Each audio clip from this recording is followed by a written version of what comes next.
राम राम शेतकरी मित्रांनो, पाहुयात छत्रपती शिवाजी महाराज मार्केट यार्ड लासलगाव विंचूर मुंबई तसेच साऊथकडील बेंगलोर हैदराबाद चेन्नई येथील आजचे म्हणजे दिनांक 23 जुलै 2026चे कांदा बाजार भाव. चला तर मित्रांनो, जाणून घेऊयात आज या मार्केटमध्ये कांदा भावाची आवकीची परिस्थिती नेमकी कशी आहे. मागील बाजाराच्या तुलनेमध्ये आज इथे कांद्याच्या दरामध्ये काही बदल आहे का याची सविस्तर माहिती अगदी थोडक्यात आपण या व्हिडिओच्या माध्यमामधून जाणून घेणार आहोत. त्यासाठी मित्रांनो आपल्याला व्हिडिओ संपूर्ण पाहायचा आहे, जेणेकरून आपल्या लक्षात येईल आज कांद्याच्या बाजारभावाची परिस्थिती नेमकी नाशिक जिल्ह्यातील लासलगाव विंचूर येथे कशी आहे, तसेच साऊथकडे आज कांद्याच्या भावाची परिस्थिती नेमकी काय आहे. साऊथकडे परिस्थिती थोडी आज बदललेली आहे, तर त्यासाठी व्हिडिओ आपल्याला संपूर्ण पाहायचा आहे. आणि मित्रांनो, माझा बळीराजावरती आपण माझा बळीराजा समर्थक जॉईन प्लॅन हा चालू केलेला आहे. 119 रुपये प्रति महिना त्याचं शुल्क आहे. नक्की हा प्लॅन जॉईन करा आणि माझा बळीराजा समर्थक म्हणून आपण पुढे या. मित्रांनो, आपण माझा बळीराजावरती कांदा उत्पादक शेतकरी बांधवांसाठी गेल्या 6 वर्षापासून काम करत आहोत. आपल्याला बाजारातील महत्त्वाची माहिती अगदी थोडक्यात आपण ही सांगत असतो. अतिशय आपला अमूल्य वेळ आपण घेत नाहीत, थोड्या वेळामध्ये आपली माहिती असते. आणि मित्रांनो, आपल्या चॅनलला नक्की आपण समर्थन दर्शवा. तर मित्रांनो, सुरुवात आपण करूयात नाशिक जिल्ह्यातून लासलगाव येथून. लासलगाव येथे 379 वाहनांचा लिलाव पहिल्या सत्रात झाला. 600 रुपयापासून 2602 रुपये क्विंटलपर्यंत कांदे विकले. सरासरी कांदा 2100 रुपये क्विंटलपर्यंत विकला. तर विंचूर येथे 310 वाहनांचा लिलाव झाला. 700 रुपयापासून 2525 रुपये क्विंटलपर्यंत कांदे विकले. सरासरी कांदा 2050 रुपये क्विंटलपर्यंत विकला.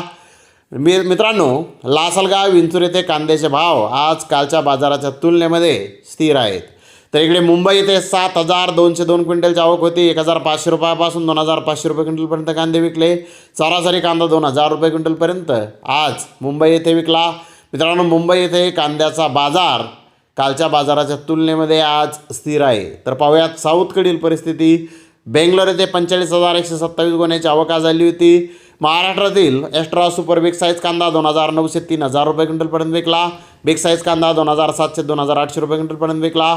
मुकल साईज कांदा 2500 2700 रुपये क्विंटलपर्यंत विकला. मीडियम कांदा 2300 2500 रुपये क्विंटलपर्यंत विकला. गोल्टा 2000 ते 2200 रुपये क्विंटलपर्यंत विकला. गोल्टी 1800 2000 रुपये क्विंटलपर्यंत विकली. जोड चोपडा 1200 ते 1800 रुपये क्विंटलपर्यंत विकला. ॲव्हरेज क्वालिटी कांदा 2000 ते 2200 रुपये क्विंटलपर्यंत विकला. कर्नाटकाचा विजयपूर येथील कांदा 2400 2600 रुपये क्विंटलपर्यंत विकला. नवीन कांद्याची 140 प्लस गोण्याची आवक होती. 2300 3000 रुपये क्विंटलपर्यंत आज बेंगलोर येथे नवीन कांदे विकलेले आहेत. तर मित्रांनो, हैदराबाद येथे 90 प्लस गाड्याची आवक आज होती. एक्स्ट्रा सुपर कांदा 2800 3000 रुपये क्विंटलपर्यंत काही लॉट विकले. बिग साईज कांदे 2500 2700 रुपये क्विंटलपर्यंत विकले. मुकल साईज कांदे 2400 2500 रुपये क्विंटलपर्यंत विकले. मीडियम कांदा 2000 ते 2400 रुपये क्विंटलपर्यंत विकला. गोल्टा 1600 2300 रुपये क्विंटलपर्यंत विकला. गोल्टी 1000 ते 1700 रुपये क्विंटलपर्यंत विकली. सिंगल पत्ती क्वालिटी कांदे 1500 2000 रुपये क्विंटलपर्यंत विकले. डॅमेज मिक्स माल 1200 2100 रुपये क्विंटलपर्यंत आज हैदराबाद येथे विकलेला आहे. तर इकडे चेन्नई येथे 50 गाड्यांची आवक होती. मीडियम कांदा 2400 2600 रुपये क्विंटलपर्यंत विकला. तर जास्तीत जास्त 3000 रुपये क्विंटलपर्यंत आज चेन्नई येथे महाराष्ट्रातील कांद्याला बाजारभाव निघालेला आहेत. तर एक अर्धा लॉट 3100 रुपये क्विंटलपर्यंत आज चेन्नई येथे महाराष्ट्रातील कांदा विकलेला आहे. तर मित्रांनो, आज साऊथकडे जर पाहिलं तर बेंगलोर हैदराबाद येथे कांद्याचा भाव आपल्याला मागील बाजाराच्या तुलनेमध्ये थोडासा कमी हा झालेला दिसून येत आहे. तर धन्यवाद मित्रांनो, आपण माझा व्हिडिओ शेवटपर्यंत पाहिल्याबद्दल. व्हिडिओ आवडल्यास लाईक करा, शेअर करा.